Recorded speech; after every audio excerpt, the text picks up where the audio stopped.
एक मुलाकात सीधी बात कार्यक्रम में आप सभी का स्वागत है। मैं हूं आज के इस कार्यक्रम का होस्ट विष्णुमित्र सैनी।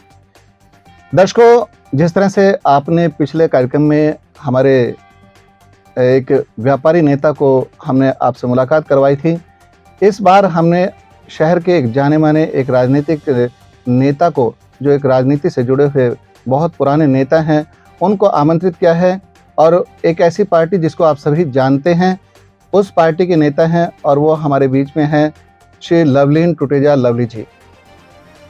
रोहतक में इनका जन्म हुआ है और आज हम उनसे सीधी बात करेंगे। आपकी तरफ से हम कुछ अपने सवाल करेंगे। सबसे पहले तो लवलीन टुटेजा जी, आपका कार्यक्रम में बहुत-बहुत स्वागत है। धन्यवाद। आपने मुझे अपने कार्यक्रम में बुलाया है और अपने दर्शकों से रूबरू होने का मौका दिया। जी, लवलीन टुटेजा जी, इससे पहले कि हम आपसे कुछ सवाल करें, मैं थोड़ा सा आपका तारुफ करवाना चाहता हूं अपने दर्शकों से कि आपने 2005 में भारतीय जनता युवा मोर्चा के जिलाध्यक्ष का पदभार संभाला था। राजनीति से इनका बहुत लंबा सफर रहा है। उस लंबी लिस्ट को मैं आप लोगों के सामने बता रहा हूं कि 2005 में इन्होंने भारतीय जनता युवा मोर्चा के जिलाध्यक्ष का पद संभाला और 2007 में भारतीय जनता युवा मोर्चा के स्टेट एग्जीक्यूटिव मेंबर बने। उसके बाद 2009 में भारतीय जनता युवा मोर्चा के स्टेट इंचार्ज यानी राज्य प्रभारी बने और 2011 में भाजपा के स्टेट कोऑर्डिनेटर जो मीडिया के वो बने। उसके बाद 2013 में डॉक्टर मंगल सेन स्मृति न्यास के स्टेट प्रेसिडेंट भी बने और 2017 में भारतीय जनता पार्टी के स्टेट मीडिया पैनलिस्ट बने और एमपी, हिमाचल, दिल्ली, राजस्थान के चुनाव में उन्होंने चुनाव क्षेत्रों में जाकर काम किया पार्टी के लिए। इसके बाद जो रुख बदला इनका 2020 में ये आम आदमी पार्टी यानी कि आप पार्टी में आ गए और वहाँ पर ये राज्य प्रवक्ता के रूप में अपना दायित्व निभा रहे हैं और पिछले साल इन्होंने पंजाब, गुजरात और एमसीडी दिल्ली के चुनाव में अपनी बहुत अच्छे से भूमिका निभाई है। तो ये इनका थोड़ा सा तारुफ मैंने आपको दिया और अब हम बात करेंगे इनसे, क्योंकि इनका राजनीतिक जो जीवन है वो बहुत लंबा है, क्योंकि 2005 से इनकी जो पारी है वो शुरू हुई थी। तो सबसे पहले लवलीन टुटेजा जी, ये बताइए कि इतना लंबा सफर आपने भारतीय जनता पार्टी में व्यतीत किया, भारतीय जनता युवा मोर्चा के बहुत सारे पदों को संभाला, उसके बाद 2020 तक आप पार्टी में अनेक पदों पर रहे पार्टी के। एकदम आप में क्या परिवर्तन आया कि आप 2020 में आम आदमी पार्टी के अंदर आ गए? और या ये कहें कि एक गीत आता है कि हमसे क्या भूल हुई, ठीक है, जो ये खता हमसे हुई, ये खता आपसे हुई या पार्टी से हुई, भाजपा से? देखिए सैनी साहब, हमें वो युग याद है जब 2004-05 के आसपास जी, पूरा रोहतक शहर शाम का समय इंतजार करता था कि सैनी साहब न्यूज़ अभी सिटी केबल पर पढ़ेंगे और हम देखेंगे और आज की ताज़ा खबरों से हम वाकिफ होंगे। तो आपको ध्यान होगा उस समय भी आप मेरी खबरें पढ़ा करते थे कि मैं उस समय भी संघर्ष कर रहा था। बचपन से ही जिन संस्कारों में, विचारों में मैं पला बड़ा हुआ, डॉक्टर मंगल सेन जी के आशीर्वाद से, तो उनसे एक सीख मिलती थी, एक राष्ट्रीयता की सीख मिलती थी, समाज के लिए समर्पण की सीख मिलती थी, संघर्ष की सीख मिलती थी। उनको जीवन को बड़े करीब से देखा था। हालांकि मेरा कोई लक्ष्य नहीं था कि मैं राजनीतिक क्षेत्र में जाऊं और बड़े बड़े पदों पर बैठूं, परंतु ये जरूर उनको देखते देखते एक मन में थोड़ा सा मेरे आ गया कि समाज के लिए भी कुछ करना चाहिए, अपना सामाजिक योगदान भी होना चाहिए। धीरे धीरे जिस प्रकार से जीवन बीतता गया, एबीवीपी से जुड़े, फिर भारतीय जनता युवा मोर्चा से जुड़ गए, तो काफी लंबे समय 20 वर्षों तक मैंने उस विचार परिवार के साथ काम किया। पर मेरे मन को जब ठेस पहुंची, जब भारतीय जनता पार्टी की 2014 में सरकार बनी और 2016 में पूरे हरियाणा के अंदर जातिगत दंगों जैसा माहौल बना जी, उस समय देखा, मैंने बड़े करीब से देखा सिस्टम को, चीज़ों को। मैं उस समय बिल्कुल कनेक्ट था सीएम ऑफिस से भी और सारे ब्यूरोक्रेट से भी जी। जिस समय यहाँ ऐसा माहौल बन रहा था तो मैं अपने कुछ मित्रों साथियों के साथ संघ कार्यालय गया, जी तो संघ कार्यालय पर भी ताला लगा हुआ था। मैं उसके बाद बीजेपी ऑफिस गया तो बीजेपी ऑफिस में कोई भी नहीं था, वहां सब लोग वहां से जा चुके थे, वहां भी ताला लगा हुआ था।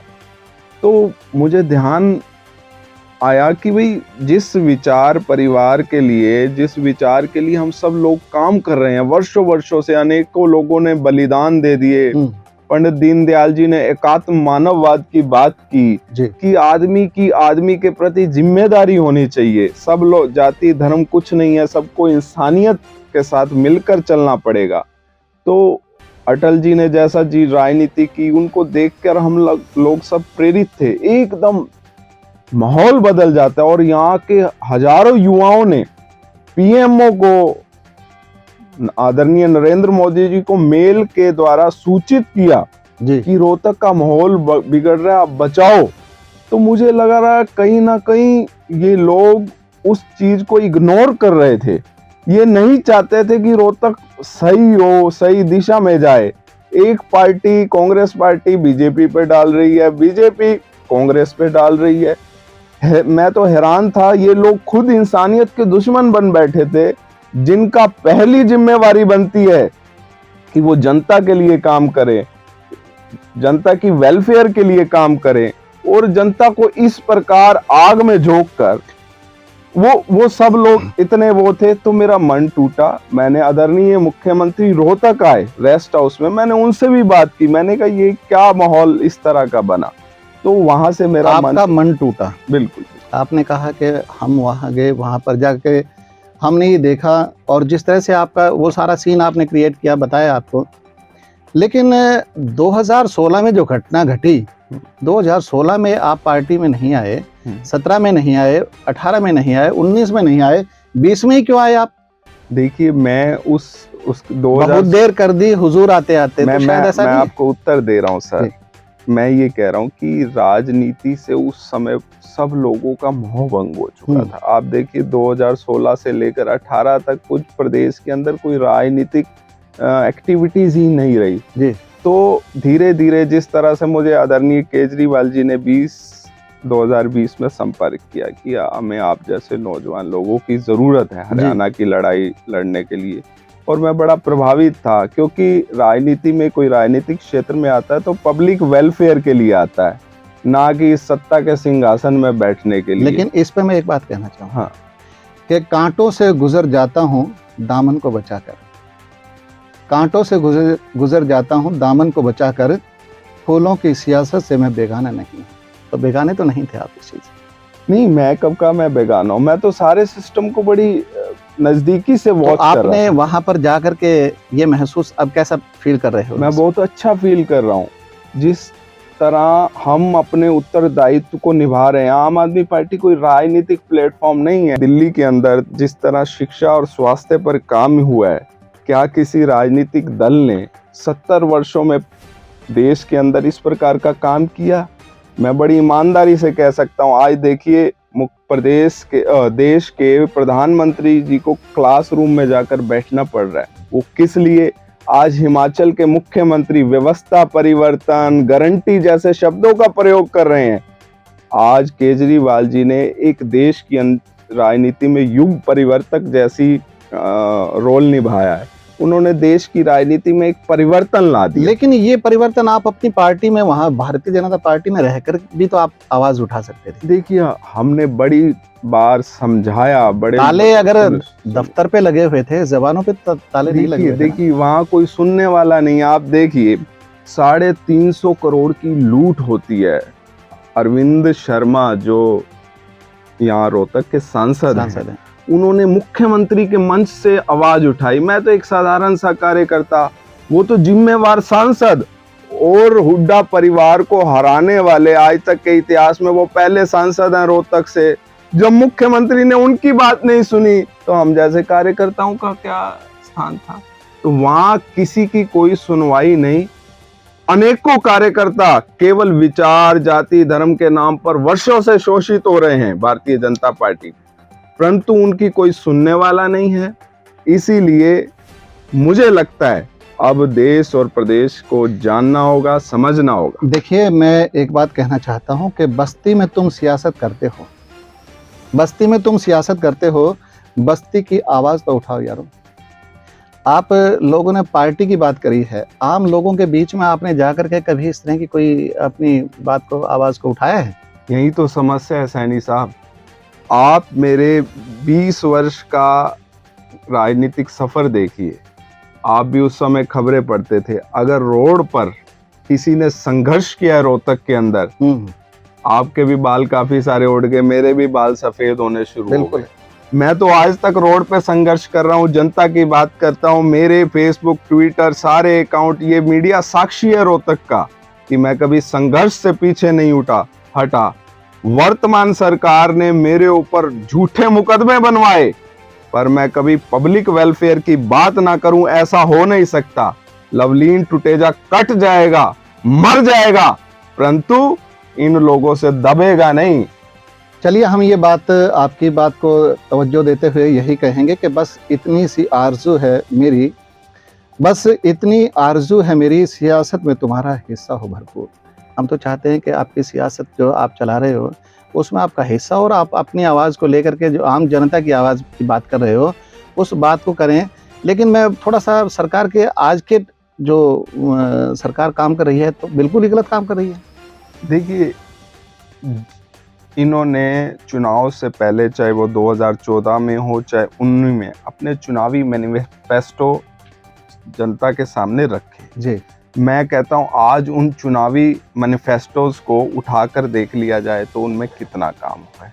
सबसे पहले मुख्यमंत्री जी यहाँ रोहतक में आए 2014 में शपथ लेने के बाद। उन्होंने कहा मैं सीएम विंडो की घोषणा करता हूं और हम प्रदेश में जीरो टॉलरेंस अगेंस्ट करप्शन लागू करते हैं आज से। उनके मंत्रियों के खिलाफ विधानसभा के पटल पर प्रमाण रखे गए कि आपके मंत्रियों ने ये करप्शन किए हैं, पर मुख्यमंत्री जी ने इग्नोर कर दिया। नौकरियां जो बेरोजगार युवाओं का पहला हक है, खुलेआम मंडी लगाकर हरियाणा में बिकी। क्या मुख्यमंत्री को नहीं देख रहा? क्या इंटेलिजेंस को नहीं दिख रहा? लेकिन मुख्यमंत्री जी तो बार बार ये कहते हैं कि बगैर खर्ची और बगैर पर्ची के हमारी सरकार है। अरे मैं क्या कह रहा हूँ, पेपर लीक हो रहे हैं हर साल, 2-3 पेपर लीक होते हैं। क्या प्रदेश की जनता नहीं देख रही? ये क्या सरकार की मर्जी के बिना प्रदेश में पत्ता हिल सकता है? तो अच्छाई क्या है सरकार की? कुछ अच्छाई क्या है? आपने कमियां बताई हैं। अच्छा तो केवल मनोहर लाल जी के कपड़े अच्छे हैं, मनोहर लाल जी का चेहरा बड़ा अच्छा हो गया, इन लोगों के बड़े बड़े बंगले हो गए, इन लोगों की बड़ी बड़ी गाड़ियां होगी। अच्छा तो ये है, मर तो बेचारा आम आदमी गया, ना उसको स्वास्थ्य सेवाएं अच्छी मिली, ना रोजगार अच्छे मिले युवाओं को, ना एजुकेशन इंस्टीट्यूशन मिला क्या प्रदेश को? एक तो कर्जों का बोझ और एक महिला अपराध गिफ्ट के अंदर। आज पूरे प्रदेश के अंदर महिला अपराध चरम पर है। आज डायरेक्शन है सीएमओ से, मैं आपको ऑफिशियली बता रहा हूं, ये मेरा रिकॉर्ड कर लेना। सीएमओ से इंस्ट्रक्शन है सभी एसपीज को कि किसी भी महिला अपराध में एप्लीकेशन आए तो उसको लिंगर ऑन करना है, उस पर तुरंत कार्रवाई नहीं करनी। तो महिला अपराध लगातार बढ़ रहा है प्रदेश के अंदर। चोरी की, लूटमार की घटनाएं लगातार बढ़ रही हैं, पर ना तो उन पर कोई कानूनी कार्रवाई की जाती। देखिए लवलीन जी, मैं ये कहना चाहूँगा कि औरों के ख्यालात की लेते हैं तलाशी, औरों के ख्यालात की लेते हैं तलाशी और अपने गिरेबान में झांका नहीं जाता। तो ये आप सरकार को सारा ब्लेम दे रहे हैं। आपकी जो पार्टी है, जिस पार्टी से आप जुड़े हैं, दिल्ली में जाए, दिल्ली में भी ऐसी बात है। पंजाब में जिस तरह से अब कांग्रेस पार्टी की सरकार जाने के बाद आपकी ही पार्टी आई है ना, अब वहाँ भी हालात खराब हो रहे हैं।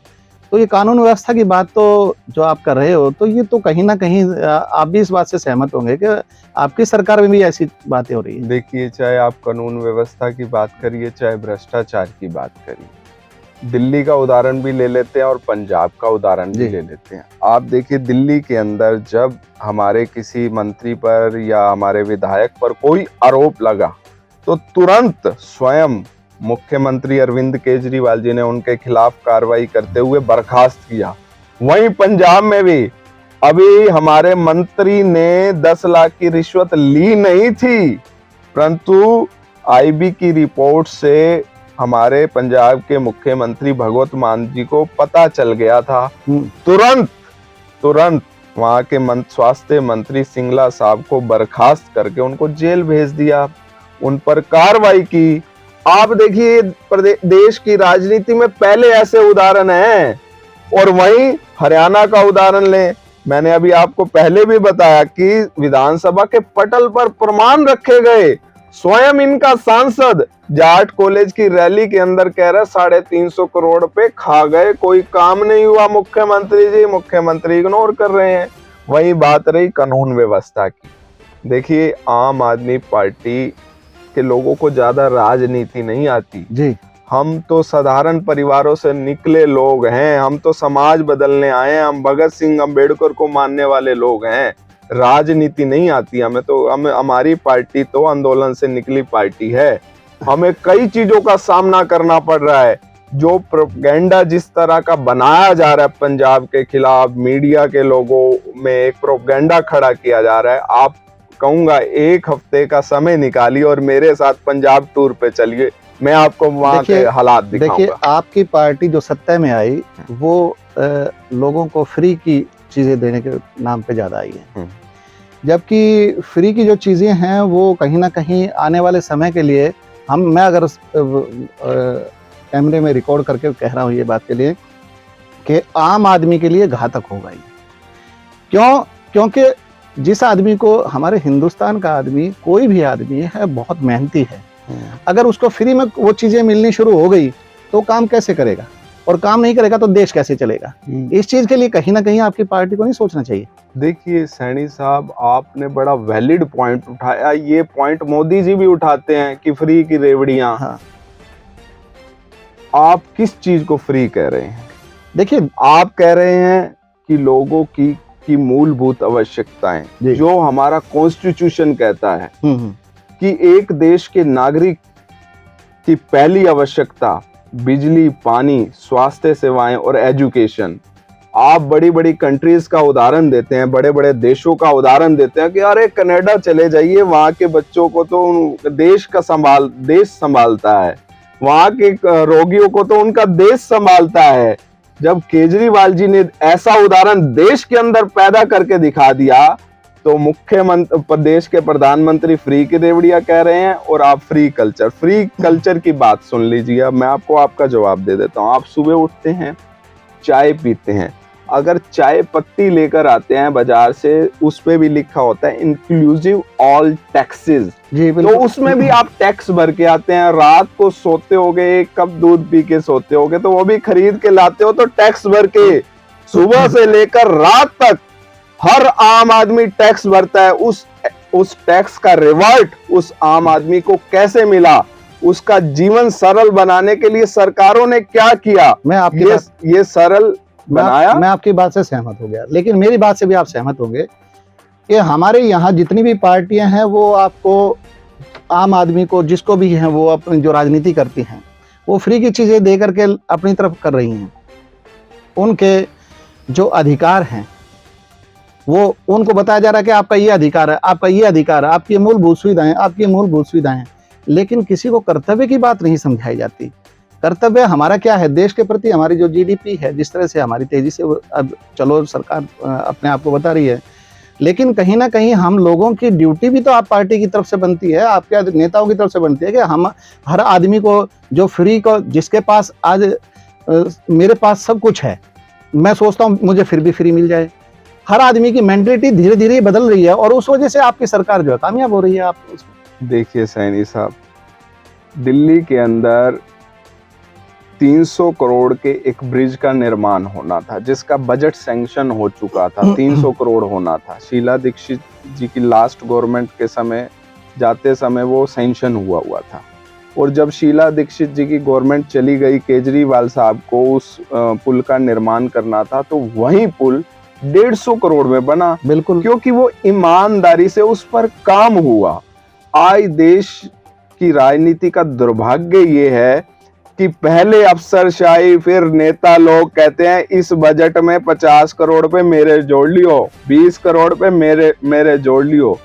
आम आदमी पार्टी की सीधी स्पष्ट राजनीति है, ये जनता का पैसा है, ईमानदारी से जनता पर खर्च होना चाहिए। वहीं मैं बता रहा हूँ, फ्री की बात आपने की, जब उत्तर प्रदेश के अंदर भारतीय जनता पार्टी चुनाव लड़ती है तो फ्री स्कूटी की बात करती है, फ्री लैपटॉप की बात करती है, वो तो करें रासलीला, और हम जनता की जन सुविधाओं के लिए बात करें, बिजली पानी की, तो करेक्टर ढीला। मैं इस बात से सहमत हूं कि जब कोई बड़ा आदमी, ताकतवर आदमी किसी सही आदमी को भी गुंडा कहने लगा तो लोग विश्वास करने लग जाएंगे। हम एक देश की राजनीति में नया उदाहरण लेकर आए हैं। आप देखिए, पंजाब की विधानसभा में बड़े बड़े चेहरे बैठते थे, बादल, चन्नी, भट्टल, उनके बिना विधानसभा की कल्पना भी नहीं की जा सकती। लेकिन मैं आम आदमी की तरफ से एक सिंपल उसकी तरफ से बात कर रहा हूं मैं, कि मैं कैसी सियासत मैं देख रहा हूं, ये कैसी सियासत है मेरे मुल्क पे हावी, कि इंसान को इंसान से जुदा देख रहा हूं। इस वक्त आप लोग जिस तरह से डिवाइड की बात कर रहे हैं कि वो इस तरह से कर रहे हैं, वो इस तरह से कर रहे हैं, आपकी पार्टी फ्री में दे रही है, भारतीय जनता पार्टी पे आप किस तरह का आरोप लगा रहे हैं? आप क्या मानते हैं कि वहाँ पर वो कहते हैं कि वो आपस में हिंदू मुस्लिम का वो मुद्दा है, आपकी पार्टी कहती है ना इस चीज़ के लिए? देखिए, हमारी पार्टी इंसान को इंसान के भाईचारे का पैगाम लेकर बात करती है। आपने भारतीय जनता पार्टी की बात कर रहे हैं, केजरीवाल जी ने सदैव, चाहे हिंदू हो, मुस्लिम हो, सिख हो, ईसाई हो, इंसानियत की बात की है। दिल्ली के स्कूलों के अंदर अच्छे स्कूल बनेंगे तो वहाँ मुसलमान का बच्चा भी पढ़ेगा, हिंदू का बच्चा भी पढ़ेगा, सिख का बच्चा भी पढ़ेगा, ईसाई का भी।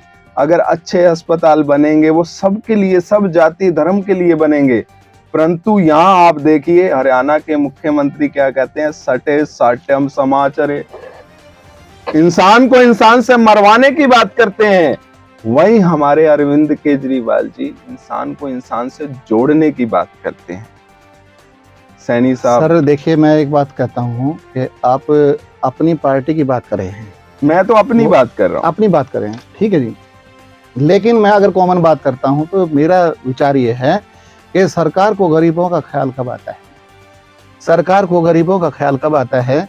चुनाव नजदीक आ जाए तो मुद्दा उछाला जाता है। तो जब चुनाव आएंगे आप मुद्दे उछाल करके लोगों को भरमा देंगे, और उसके बाद फिर वो आपकी सरकार आएगी तो आप भी शायद, मुझे नहीं लगता कि उस तरह का सारी व्यवस्था को एकदम आकर के बदल दो। देखिए, हमारे लिए तो जिस दिन चुनाव हो और चुनाव ना हो, सब दिन एक जैसे हैं। हम तो पहले दिन से, जब जनता जिम्मेवारी दे देगी, उसी दिन से काम करना शुरू कर देते हैं। आप देखिए, पंजाब के अंदर केवल एक ही साल में हमने वो करके दिखाया है कि पूरे देश में ऐसा काम नहीं हुआ। 31,000 भर्तियां, मैं कहता हूँ चैलेंज के साथ, आपके कैमरे पे किसी प्रदेश ने भी एक साल में 31,000 भर्तियां की? वो हम आपके देख रहे हैं कि 500 मोहल्ला क्लिनिक तुरंत एक साथ, एक ही साल के अंदर। भगवंत मान जी के बहुत बड़े बड़े जो पोस्टर हैं और जो उनकी नीतियां जो चल रही हैं, उनके हम देख रहे हैं कि न्यूज़पेपर पे फ्रंट उस पे छपे हुए आ रहे हैं। ये इससे हम ये मान रहे हैं कि वो हरियाणा में जिस तरह से वो उनके पंपलेट आ रहे हैं, जिस तरह से अखबार के ऊपर उनकी छपके आ रही हैं, फोटोज, वहाँ की नीतियाँ जो हैं वो कर रहे हैं, तो हरियाणा के अंदर आप अपने पाँव फैला रहे हैं। इसका मतलब है कि पार्टी धीरे धीरे लोगों के दिलो दिमाग में ये बात डाल रही है कि आम आदमी पार्टी हरियाणा में दस्तक दे रही है। ये आप बिल्कुल करना चाह रहे हैं ना? निश्चित रूप से हरियाणा का भी मन बन चुका है कि अब दिल्ली पंजाब की तर्ज पे हरियाणा के आम आदमी का जीवन भी सरल बने, उसके जीवन में भी जो फैसिलिटीज हैं उसको मिलनी चाहिए, जो उसके मूलभूत अधिकार हैं उसको मिलने चाहिए। चलिए देखिए, आपने अपनी पार्टी का पक्ष रखा, और एक आपसे सिर्फ एक चलते चलते एक सवाल और कर लें कि कहीं किसी यहाँ स्थानीय नेता के साथ, तो आपकी भारतीय जनता पार्टी के जो नेता हैं उनसे कोई अनबन तो नहीं होगी जिस वजह से आप पार्टी आपने एक बदली? क्योंकि इतना लंबा नेटवर्क छोड़ करके आप यहाँ पर आए, तो कहीं ना कहीं ऐसा तो, हर आदमी तो बुरा नहीं हो सकता ना। मैं हूँ, हर सारी खूबियां मेरे अंदर नहीं हो सकती, सारी कमियां मेरे अंदर नहीं हो सकती, सारी भारतीय जनता पार्टी में कमी नहीं हो सकती, सारी खूबियां नहीं हो सकती। हर पार्टी में कोई ना कोई खूबी है, कोई ना कोई कमी है। तो ये तो आप अपना पक्ष रख रहे हैं, ये तो जनता ने अपना वो करना है ना, कि जनता जब जनादेश देगी तब पता चलेगा कि आपकी सरकार बन रही है या नहीं बन रही। ये तो आने वाला समय बताएगा। लेकिन आपने बात रखी है, तो आप इस बारे में क्या कहते हैं? किस बारे में?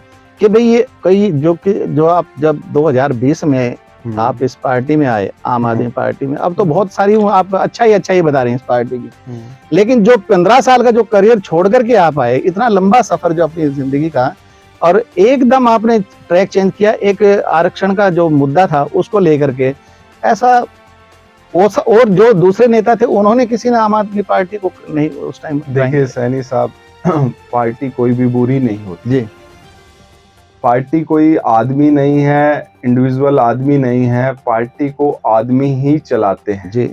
जिस भारतीय जनता पार्टी को कभी दीनदयाल उपाध्याय जी चलाते एक विचारधारा, श्यामा प्रसाद मुखर्जी जी चलाते थे, फिर अटल जी ने चलाया, तो पार्टी कभी बुरी नहीं होती। उसको लीड करने वाले जो उस समय इंपॉर्टेंट लोग हैं, उनकी मानसिकता पे बड़ा डिपेंड करता है। मैंने बात की कि वर्तमान में जो लोग आम आदमी पार्टी को लीड कर रहे हैं जी, उनकी विकृत मानसिकता के कारण आज हजारों लाखों जो विचारधारा से, राष्ट्रीयता से जुड़े लोग थे, उनका शोषण हो रहा है। तो आने वाले समय में कल को आपकी पार्टी अगर सत्ता में आ जाती है, तो सबसे पहले आपका मुख्य मुद्दा क्या होगा यहाँ का? देखिए, मेरे मुख्य मुद्दे से नहीं, पार्टी का एजेंडा तो कुछ ना कुछ लेकर के आप मेरे जो एजेंडा हमारे अरविंद केजरीवाल जी ने सेट कर रखा है, जी, वो क्लियर और स्पष्ट है, बड़ा ट्रांसपेरेंट है कि फ्री चीज देना, क्या फ्री चीज देना? हम लोग जनता के वेलफेयर के लिए काम करने आए हैं, अपने वेलफेयर के लिए नहीं। कोई अब ये तो लोग जनता के वेलफेयर करने के लिए आए हैं और अपना वेलफेयर कर रहे हैं। आप रोहतक के 2 परिवारों की बात कर लो, कोई भी आया है उसको पहले चिंता हो गई कि मेरे बच्चों का क्या होगा। कोई सोचता है मेरे बच्चे सांसद कैसे बनेंगे, एक सोचता है मेरा बच्चा विधायक कैसे बनेगा, मेरा बच्चा पार्षद कैसे बनेगा। हमारा तो क्लियर एंड स्पष्ट एजेंडा है कि देश के बच्चों के लिए, प्रदेश के बच्चों के लिए स्कूल कैसे बनेंगे, अच्छी शिक्षा का प्रबंध कैसे होगा, स्वास्थ्य सेवाओं का प्रबंध कैसे होगा, बिजली का। चलिए, बहुत अच्छी बात आपने कही, अपनी पार्टी का एजेंडा बताया, और जो कुछ भी है वो आने वाला समय होगा उसके हिसाब से आप अपने आप को ढाल भी लेंगे। तो चलते चलते हम अपनी इनकी तरफ से एक बात कहना चाहेंगे कि नेता की बातों में सच्चाई का अभाव होता है। आप लोग समझना जरा, कि नेता की बातों में सच्चाई का अभाव होता है, झूठ बोलना तो इनका स्वभाव होता है। तो वही देखिए, ये आपके कैमरे पर साहब, मैं आपकी इसी बात पे मैं एक बात कह देता हूँ जी। मेरा नेता बनने का कोई लक्ष्य नहीं। चलिए, बहुत अच्छी बात है। आम आदमी मैं तो एक आम आदमी हूँ और आम आदमी के लिए ही काम करना मेरा स्वभाव है। चलिए, जनता को भी एक संदेश दे देते हैं कि जनता की तरफ से जो आपका वो है कि मुर्दा लोहे को औजार बनाने वाले, अपने आंसू को हथियार बनाने वाले, हमको बेकार समझते हैं सियासतदान। जनता की तरफ से है ये कि हमको बेकार समझते हैं सियासतदान, मगर हम हैं इस मुल्क की सरकार बनाने वाले। ये तो ये जनता बनाएगी। मैं झूठ बोल रहा हूँ, आप झूठ बोल रहे हैं, या आम जनता माई बाप है, जो करेगी जनता मानते हैं ना। तो चलिए, आपको आज हमने मिलवाया लवलीन टुटेजा लवली जी से, जो कि आम आदमी पार्टी के नेता हैं, और उन्होंने अपनी बात बेबाक से रखी और हमने भी उनसे बेबाक सवाल पूछे। और हमारा एक ही मिशन है मित्रों, कि आप तक जनता की जो बात है वो नेताओं तक पहुंचाएं, या व्यापारी जो नेता हैं उन तक पहुंचाएं, या जिला प्रशासन है उन तक पहुंचाएं। और केवल हमारा मुद्दा सिर्फ यही है कि आपसे हमारा जुड़ाव रहे, और आपका हमारे माध्यम से उन लोगों तक, उनके कानों तक वो बात पहुंचे, और उस बात को जो आप चाहते हैं वो बात आपके स्थिति के अनुसार आपके पूरी हो। तो जहाँ सच है वहाँ पर हम खड़े हैं, जहाँ सच है वहाँ पर हम खड़े हैं, इसी खातिर हम आंखों में गड़े हैं। तो हम तो लोगों की नज़रों में शायद ऐसे ही चुभेंगे, लेकिन ऐसा मत सोचिएगा, क्योंकि ये अपनी बात रख रहे हैं आने वाले समय के लिए। अभी हम इनको ना झूठा कह रहे हैं, ना हम इनको ये किसी तरह का इन पे ब्लेम कर रहे हैं, क्योंकि अभी इनकी सरकार नहीं आई है। जब इनकी सरकार आएगी तो इसी कटघरे में, यहीं पर, इसी कैमरे के सामने इनसे वही सवाल पूछेंगे जो आज आपसे के सामने मैंने पूछे। तो तब पूछेंगे कि ये कितना हकीकत में सरकार आने के बाद आपने जनता के लिए काम कर पाए हैं और कितना जो लोगों की मूलभूत सुविधाएं हैं, जो मूलभूत समस्याएं हैं, उनका समाधान कर पाए हैं। आज बस इतना ही। अगले एपिसोड में किसी और मुद्दे को लेकर, किसी और नेता के साथ, किसी और प्रशासनिक अधिकारी के साथ आपके बीच में फिर हाजिर होऊंगा। तो लवलीन टुटेजा जी, आज आप आए हमारे कार्यक्रम में, आपका बहुत बहुत धन्यवाद। और भविष्य में आपने जो कुछ बातें कही हैं वो शायद हम चाहते हैं कि आपकी जो बात है वो पूरी हो और आप कसौटी पे खरे उतरें, आपकी पार्टी कसौटी पे खरे उतरें और जो जनता के मुद्दे हैं वो जनता के मुद्दे हम अपने माध्यम से आप तक पहुंचाएं और आप जनता के मुद्दों को सोल्व करें। बिल्कुल बिल्कुल। तो बस आज इतना ही। अगले कार्यक्रम में फिर आपसे मिलते हैं। तब तक के लिए नमस्कार।